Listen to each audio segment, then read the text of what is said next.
మనుషులందరూ నెమ్మదిగా ఉండాలి, మనుషులందరూ సుఖముగా ఉండాలి. ఫైనల్గా చెప్పాలంటే మనుషులందరూ దేవుని పద్ధతిలో ఉండాలి, మన పద్ధతులలో కాదు.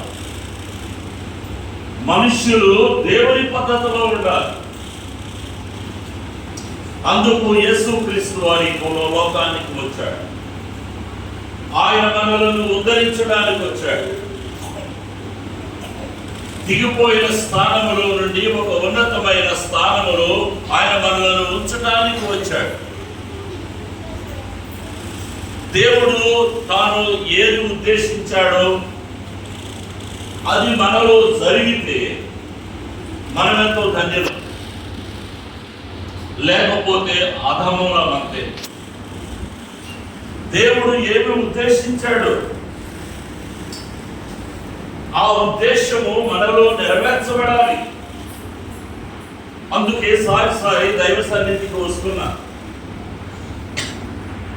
దైవ సన్నిధికి ఎందుకు వస్తున్నాను అంటే దేవుని పద్ధతులలో జీవించడానికి వస్తున్నా. దేవుడు చెప్పిన మార్గములో జీవించడానికి మనము వస్తూ ఉన్నాం. ఇది ఈరోజు మన యొక్క అంశం. అది